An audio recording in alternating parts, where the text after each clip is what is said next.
And so, it is December.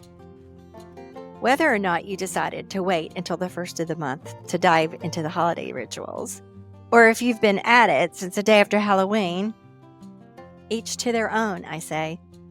But in slow living through the seasons, we can learn to observe what we love about it and what nurtures and delights us, and separate that from the artificially imposed hustle that's designed to blur the line between wants and needs, and to drain us of our time, energy, and money. We generally speak of the holiday season as that stretch of weeks leading into winter, from Thanksgiving through New Year's, and all that's in between, including Christmas, Hanukkah, Kwanzaa. All of these refer to specific religious and cultural traditions, which means we aren't all celebrating the same thing. Then there's Yuletide, which we commonly use as a synonym for the Christmas season. But it comes from a Norse word that actually predates Christmas and refers to the time around the winter solstice. Since all of us experience the solstices and equinoxes, despite our cultural history, I think of Yuletide as being inclusive of all beings on the planet, regardless of religion or tradition. Last month, I talked a little about the idea of our ancient bodies, meaning that as Homo sapiens, we're biologically pretty much the same as when we appeared a couple of 100,000 years ago. But if our bodies, our operating systems, so to speak, have remained relatively unchanged, life for humans on this planet has changed profoundly, particularly in very recent history, recent relative to hundreds of thousands of years anyway. From just a few centuries ago, when humans lived close to the land in small community groups or tribes, farming, hunting, and fishing, living into nature's rhythms because there was simply no other way, we've come to the present time having experienced seismic shifts in the way we live. Since the Industrial Revolution just a couple of hundred years ago, humans have experienced head-spinning advancements in transportation, communication, and quality of daily life. And in the last century, just think of it: personal computers, the plastic revolution, email, cell phones, texting, meaning instant contact with anyone across the globe at any time, our ability to travel, to cross the country or the ocean in a matter of hours in a machine that flies miles in the air, carrying hundreds and hundreds of people. So yeah, I could go on, but you get it.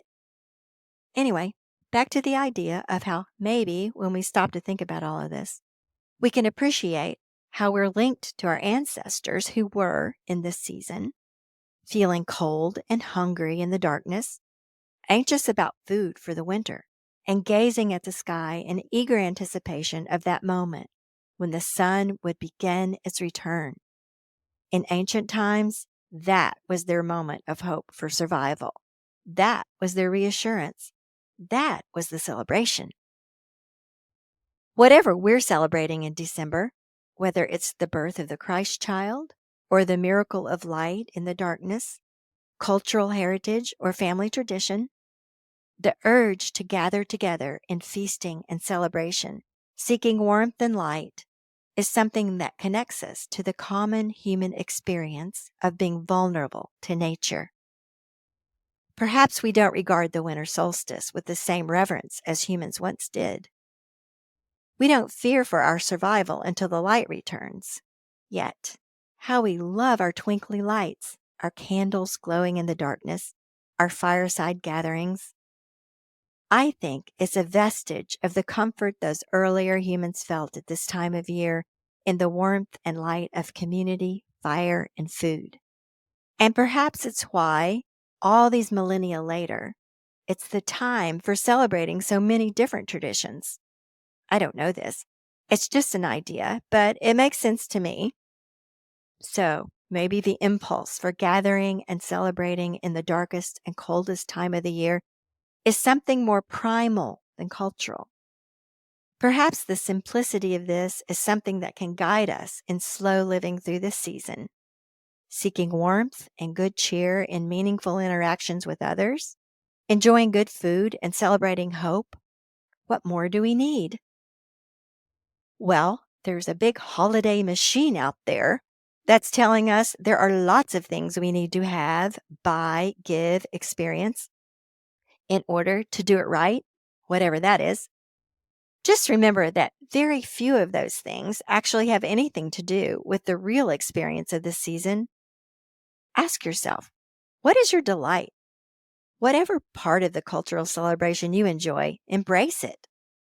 But if you're struggling with all of that noise, just bring yourself back to the idea of humans seeking light and warmth at the darkest and coldest time of the year and celebrating the joy of the light returning. The winter months were also a time of rest for our agrarian ancestors. There would be no plowing during this season of long nights and frozen ground. I read somewhere that one of the origins of the wreath being hung on the door was that it symbolized the wagon wheel that was removed during the winter months, signifying that for a time there was no labor in the fields. Taking time to rest this month certainly seems countercultural. How many times do we hear that December is crazy and everybody is busier than ever? There's barely enough time to get ready for the holidays, etc. But as always, in slow living through the seasons, nature shows us the way. Those long hours of darkness are calling us to slow down, to sleep, to settle our brains for a long winter's nap. You might recognize that line from the poem by Clement Seymour, A Visit from St. Nicholas. So moving on to our moon calendar for the month, we're now in the waning moon with the new moon on the 12th.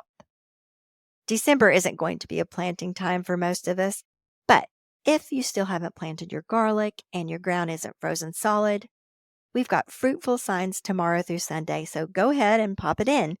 Many of you seasoned gardeners out there might be shaking your heads over this, but I've done it here in Zone 7 with good results, I promise. This year, the winter solstice occurs Thursday, December 21st at 10:27 p.m. Eastern Standard Time, at which point the days start getting incrementally longer again. It always amazes me, in both the literal and the metaphorical sense, that in a single instant, the very darkest of times can shift in the direction of light and hope. It might be imperceptible at first, but to those observing this phenomenon, as our ancient ancestors certainly were, it is certain. I think that we must feel this somewhere deep in our ancient bodies, even though the noise and lights of our modern existence obscure this miracle, almost to the point of being ignored. If it's not too cold out, I love to celebrate this seasonal shift with a small gathering of whoever is game around a bonfire, enjoying some mulled wine or cider, and maybe some popcorn. Like our ancestors, this is a wonderful time to gather with others. But honestly, if no one else is around, people tend to be quite busy with holiday obligations on December 21st. I don't mind a solo celebration either. Sitting quietly alone in the glow of a warm fire on the longest and possibly coldest night of the year has something of a purifying effect, especially knowing that even in the literally darkest of night, it's already the beginning of something new. The new moon is in Sagittarius on the 12th. The dark of the moon is always a good time for quiet and reflection, for planning and for dreaming.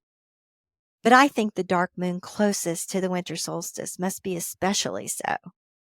But again, it's happening in the very midst of what our culture wants to tell us is the busiest time of all, when there is the most to do. So it might be interesting to think about what this means for you.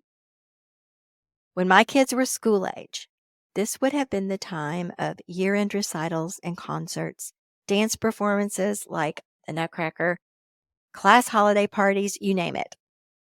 It's unlikely that I ever would have chosen this time for a personal retreat. And I'm guessing it would be the same for many people. But maybe planning a few minutes alone with a cup of tea at sunset or an early bedtime with a book might help smooth out these days and help you tune into the darkness as a way of balance. On a different note, Remember how we learned last month that it's good to bake in the waxing moon?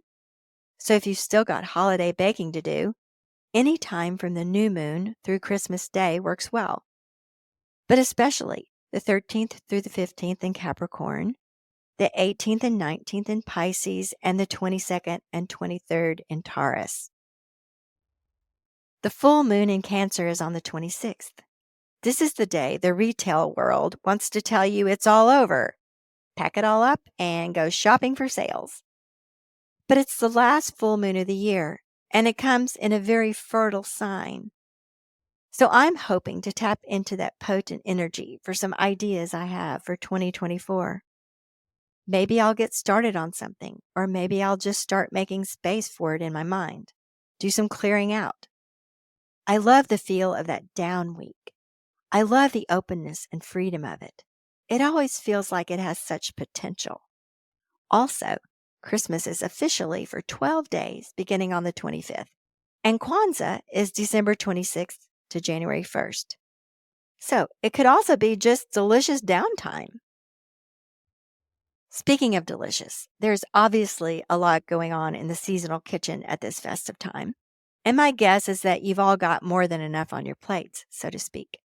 So what I want to offer you is a sweet and simple treat, guaranteed to bring you seasonal comfort and delight any time of day or night. It's a quick recipe for peppermint hot chocolate, but not just any old overly sweet version. This one has all the warm and snuggly feels without all the sugar and artificial ingredients. The holidays don't have to be a time of overindulgence in things that aren't good for us. Just a few tweaks here can transform a once guilty pleasure into a nurturing, nutritious beverage that nourishes body and soul. As always, you'll find the recipe link in the show notes. And don't forget, if you're a Good Dirt supporter, meaning that you're signed up in our online community, the Almanac, at the Good Dirt member level, you'll get the downloadable Planting by the Signs calendar that you can print off every month for an at-a-glance moon guide. But that's not all.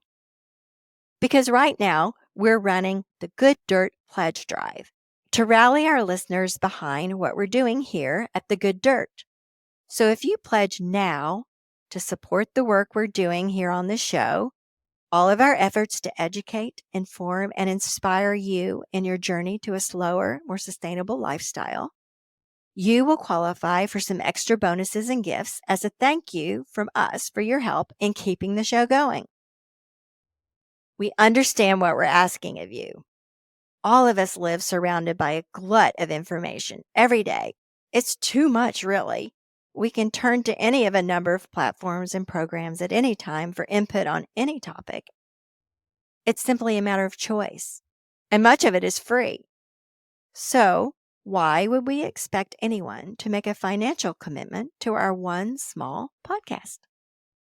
I can't answer that question for you. I can only tell you what I know, which is that these conversations matter and that we are so passionate about these topics that are so timely and relevant and, if I dare to say it myself, on the cutting edge. And by cutting edge, I mean that our goal is to take you, our listeners, beyond the hype, the greenwashing, the slogans, and the sound bites, to cut through the surface of conventional understanding of these issues, and to the best of our ability, deliver to you the truth and the hope of these crucial times that we are experiencing. We're not here to tell you what to do or to think. That's not our business. But we are here to let you know what your choices are. Because so much of what we're dealing with in the world today boils down to choice, yours and mine, and all of our choices together determining where all of this is going. And so we offer you the choice of listening to this podcast for free. Of course, we want that to be an option. And we're also offering you the choice of helping us to sustain this work with a monthly pledge. Besides the hours that Emma and I put into each show, there are a number of people working behind the scenes with communication, scheduling, editing, publishing, publicity, and all of the things that result in what you see and hear from us every week. And those talented people deserve to get paid for what they do. We want to walk our talk about sustainability in all things and making this production sustainable for everyone involved, including us. If we're lucky, we get to decide what we're willing to pay for beyond food, clothing, and shelter. Let me say that again. We are lucky if we have the choice to pay for things we value. Some of these choices we might think more about than others. Do I think much about my Netflix subscription? The apps I'm paying for that I don't really use? That cup of coffee I might grab while out running errands? Honestly, I do not. Admitting that makes me cringe a bit. The total of all those seemingly small choices over a month's time could be allocated to something that I value more than those things. Okay, that's me being transparent for what it's worth. So here's a challenge. Go to the settings on your phone and check your subscriptions, like I just did. Ouch! If you see anything there that you've either forgotten about, or you don't use, or you don't care about anymore, consider reallocating that money to something you really do value.